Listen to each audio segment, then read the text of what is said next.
Assalamualaikum warahmatullahi wabarakatuh. Perkenalkan, nama saya Aida Mufarisa.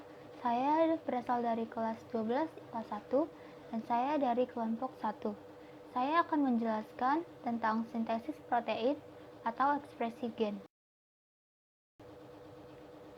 Sintesis protein adalah proses penerjemahan informasi gen yang berisi enzim atau protein yang diinginkan menjadi enzim atau protein tersebut.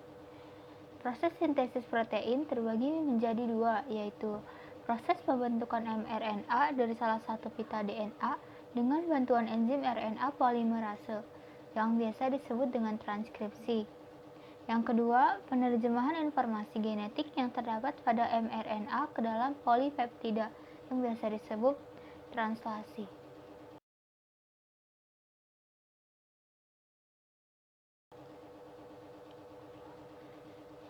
Lalu, gimana sih tahapan transkripsi dan translasi?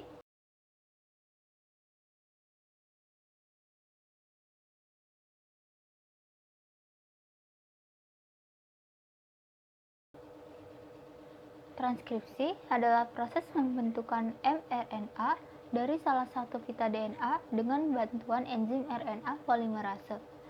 mRNA bertugas membawa pesan DNA untuk memilih polipeptida yang sesuai dalam sintesis protein. Ada 3 tahapan transkripsi, yaitu pertama adalah RNA polimerase melekat pada molekul DNA sehingga menyebabkan sebagian dari double helix membuka.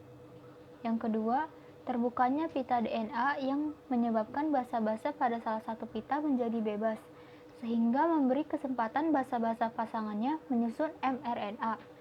Misalnya timin T dari DNA akan membentuk adenin A pada mRNA, sitonin C pada DNA akan membentuk guanin G pada mRNA, dan seterusnya.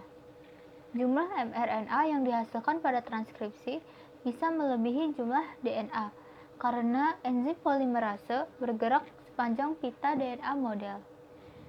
Yang ketiga, mRNA kemudian meninggalkan inti sel atau nukleus menuju sitoplasma dan melekat pada ribosom. Ribosom sendiri merupakan granula-granula dalam sitoplasma yang berperan dalam sintesis protein. Deretan ribosom tersebut disebut dengan polisom.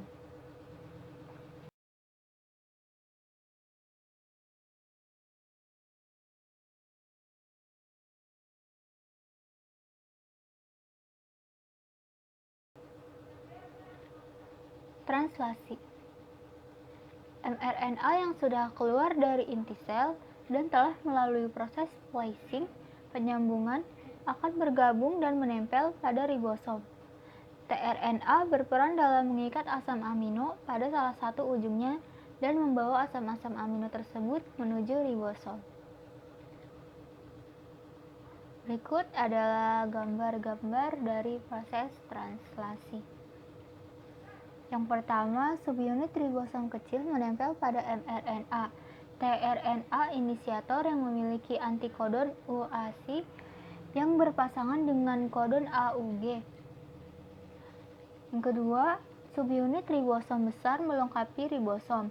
tRNA inisiator menempati sisi P, sisi A siap menerima tRNA lainnya. Yang ketiga, asam amino tRNA mendekati ribosom dan menempel pada sisi A, yaitu aminoasil transferase. Yang keempat, kehadiran asam amino tRNA mengikat kodon pada ribosom. Yang kelima, ribosom mengkatalisis pembentukan ikatan peptida antara asam amino yang baru dengan ujung karbosil pada penambahan polipeptida pada sisi P, peptidil sintetase.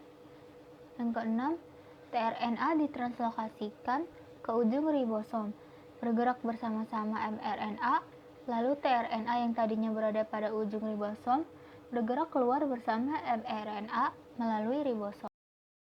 Yang ketujuh, ribosom mencapai kodon terminasi pada utas mRNA. Yang kedelapan, polipeptida lepas dari ribosom. Dan yang terakhir, 2 unit ribosom dan komponen lainnya terpisah-pisah. Lalu, apa sih perbedaan transkripsi dan translasi? Perbedaan transkripsi dan translasi dapat dilihat dari inisiasi, elongasi, dan terminasi. Berikut adalah perbedaannya. Tahapan singkat sintesis protein yaitu sebagai berikut. Yang pertama, DNA membentuk mRNA untuk membawa kode sesuai urutan basa N-nya. Yang kedua, mRNA meninggalkan inti menuju ke ribosom dalam sitoplasma. Selanjutnya, tRNA membawa asam amino yang sesuai dengan kode yang dibawa oleh mRNA. tRNA ini bergabung dengan mRNA sesuai dengan kode pasangan basa N yang seharusnya. Yang keempat, asam-asam amino akan berjajar-jajar dalam urutan yang sesuai dengan kode sehingga terbentuklah protein yang diharapkan. Yang kelima, protein yang terbentuk merupakan enzim yang mengatur metabolisme sel dan reproduksi. Sekian dari saya, lebih kurangnya mohon maaf. Wassalamualaikum warahmatullahi wabarakatuh.